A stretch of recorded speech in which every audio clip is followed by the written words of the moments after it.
Alrighty, so this is insight number 5, and this is my personal challenge to you. So there's no scripture to this one, but just covering what we read this week, which was Moses 1 and Abraham chapter 3. It's not a lot of reading, which is excellent for this time of year. It's kind of a soft start to the Old Testament, which is going to be fantastic. But my challenge to you, take some time this New Year's weekend, because this will go out next week, Friday, because today is Christmas Day. This will go out Friday of next week, which will be New Year's Eve. So, New Year's Eve weekend, take some time this weekend to look around and find beauty. Beauty that exists in and around creation. The beauty, like this.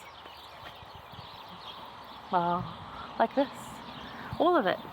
Like, oh, the horses are gone. Like the horses, like the flowers in the garden over there, like the pool next to me, like the sun, like everything. Just find beauty. And what will you focus be on this year? Ground yourself. What is going to be your focus for this next year? What is your focus for 2022? Is there a word that stands out as your motto or mantra, purpose for 2022?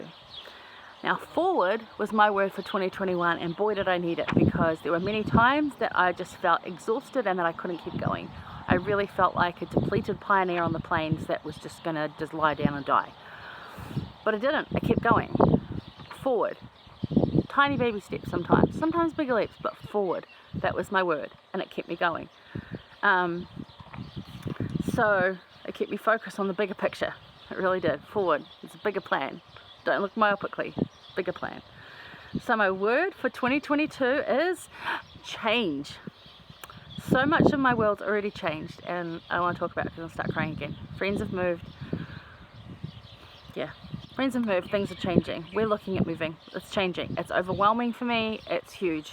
And yet I still want to do it, and I'm really grateful that my friends are in better places. Like in houses, not heaven. They're still here. I can still go visit them. Don't get me wrong. But I just so much has changed with COVID. So much is just changing. And I'm just like, I've got to embrace this positively, because it is going to do me in otherwise. So change is my word. So much has already changed, and so much is uncertain. So I'm embracing my trust in the Lord and accepting, even while grieving the what was. I'm allowed to grieve that, and you're allowed to grieve that. We can grieve what was and long for that, and like we would a loved one that has passed on. This has changed. Our whole world has changed.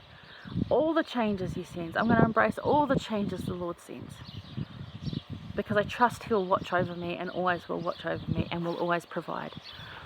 Because He always has, even if it hasn't looked like what I wanted it to look like. He's always provided, and He continues to do so.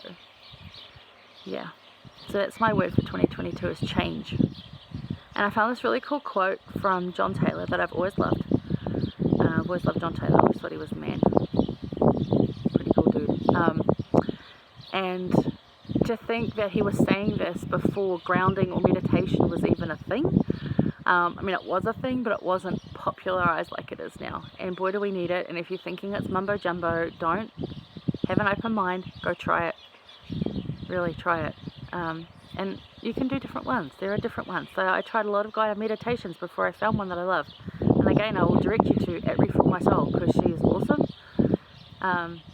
And her meditations aren't fluff. They're real. They're actual promises from prophets and Christ and scriptures, and has so much more meaning to me than just someone telling me to, feel the universe flow through me, because I was just like, what kind of is that? At Refill My Soul. Look it up. Or just go to refillmysoul.com, I think it is, or .org, I don't know, anyway. Just Google it. Look it on Instagram. I think she's on Facebook as well. Refill My Soul. Look it up. Alright. But to think that John Taylor was talking about this back in the 1800s, right? Like 150 years ago, he was talking about this. Pretty cool.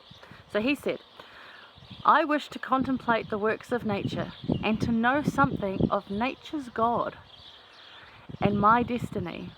I love to view the things around me, to gaze upon the sun, moon, and stars, to study the planetary system and the world we inhabit, to behold their beauty, order, harmony, and the operations of existence around me.